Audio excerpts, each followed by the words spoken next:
like sauce. Tell my bitch I make a living on the race course.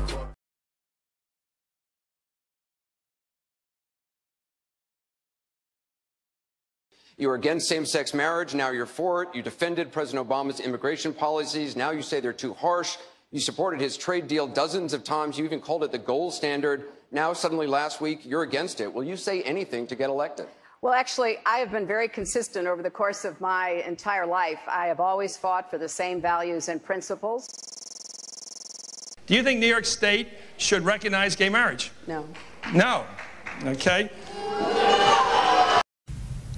I believe that marriage is not just a bond, but a sacred bond between a man and a woman. I have not supported same-sex marriage. I have supported civil partnerships and contractual relationships. I support marriage for lesbian and gay couples. I support it personally and as a matter of policy and law. So you're saying your opinion on gay marriage changed, or you changed your mind?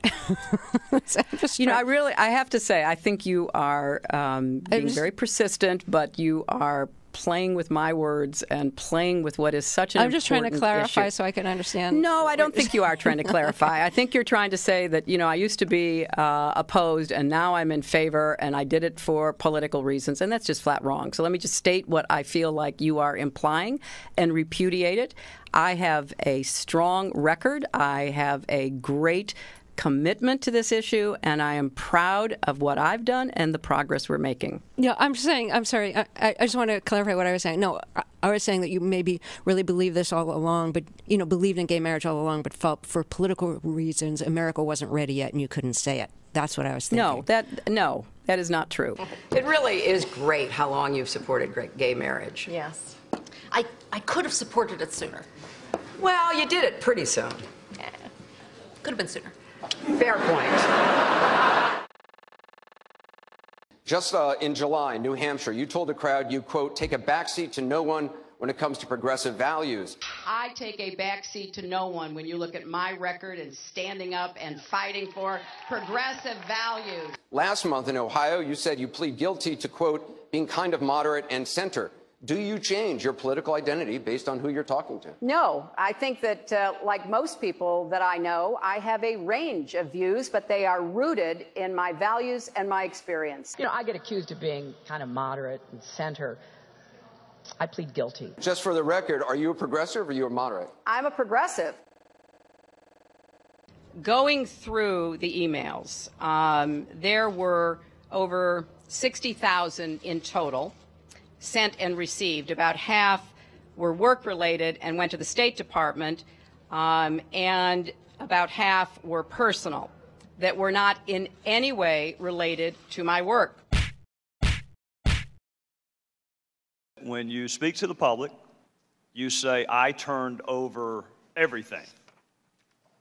That's, for the most part, a direct quote. When you talk to the public, you say, I turned over everything. 90 to 95% of my work-related emails were in the state system. If they wanted to see them, they would certainly have been able to do so. You know what? That is maybe the 10th time you have cited that figure today. It is. And I have not heard anyone other than you ever cite that figure. Who told you that 90 to 95% of your emails were in the State Department system? Who told you that? We learned that from the State Department in their analysis of the emails that were already on the system. The Inspector General report found that less than 1% of State Department emails, record emails, were captured. So they give a number of less than 1%, and you give a number of 90%. I have absolute confidence that everything that could be in any way connected to work is now in the possession of the State Department. This pile represents the emails that you sent or received about Libya in 2011, from February through December of 2011. This pile represents the emails you sent or received from early 2012 until the day of the attack. There are 795 emails in this pile. We've counted them. There are 67 emails in this pile in 2012. And I'm troubled by what I see here. I can only conclude by your own records that there was a lack of interest in Libya in 2012. The server contains personal communications from my husband and me. Only time I got on the internet, I did 2 emails, and I ordered Christmas presents from a reservation. Otherwise, I found people said embarrassing things on emails. I didn't want to be one of them.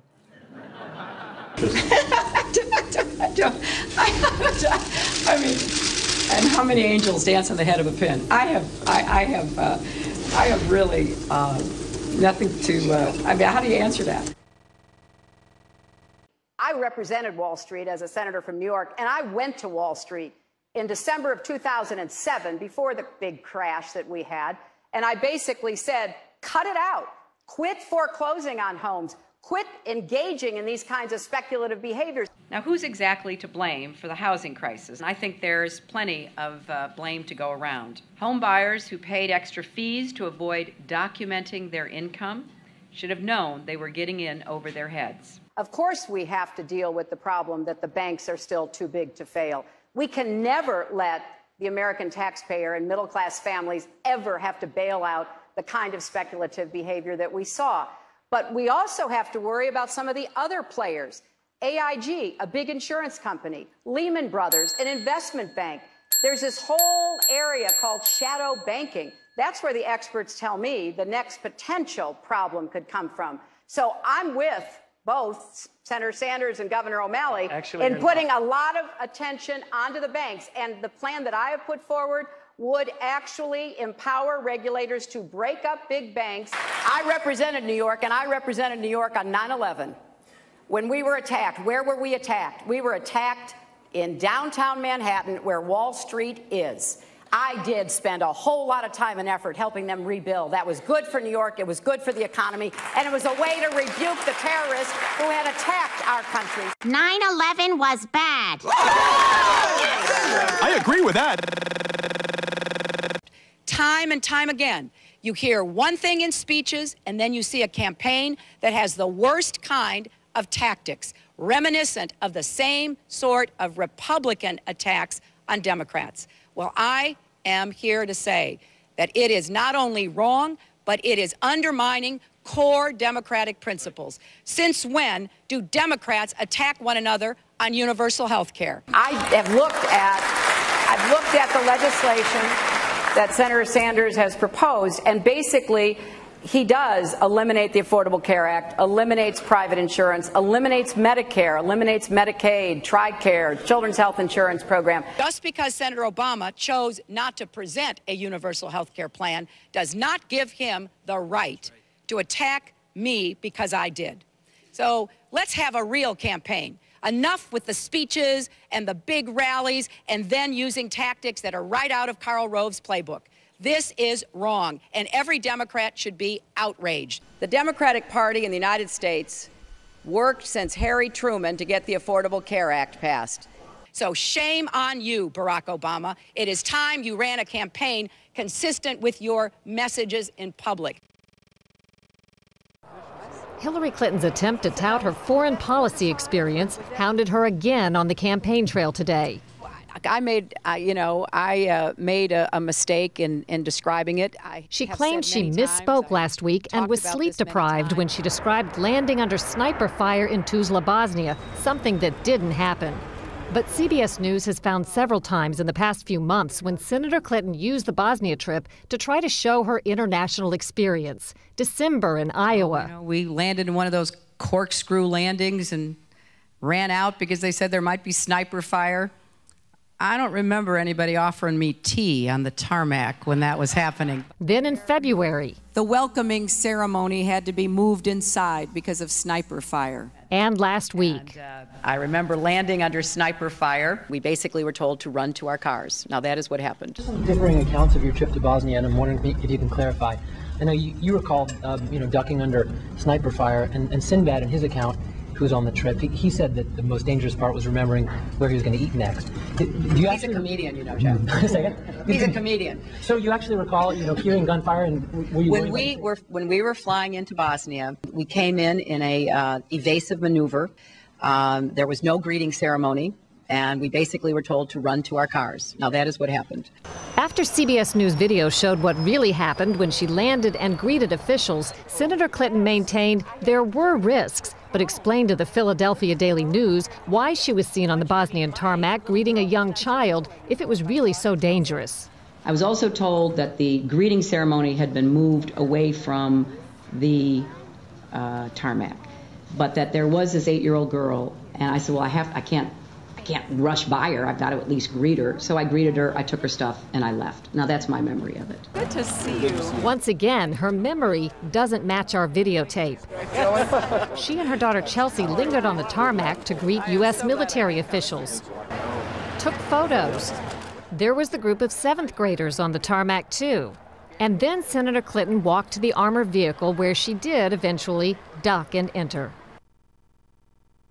It was one of the highlights of President Clinton's first term, passage of the North American Free Trade Agreement, also known as NAFTA. Critics blame NAFTA for the loss of manufacturing jobs in industrial states, including Ohio and Pennsylvania. Hillary Clinton helped get NAFTA approved. She held at least 5 meetings to strategize about how to win congressional approval. She helped the White House block opposition from labor and environmental groups, and she was the featured speaker at a crucial meeting. Participants in that event said, quote, her remarks were totally pro-NAFTA. There was no equivocation for her support for NAFTA at the time.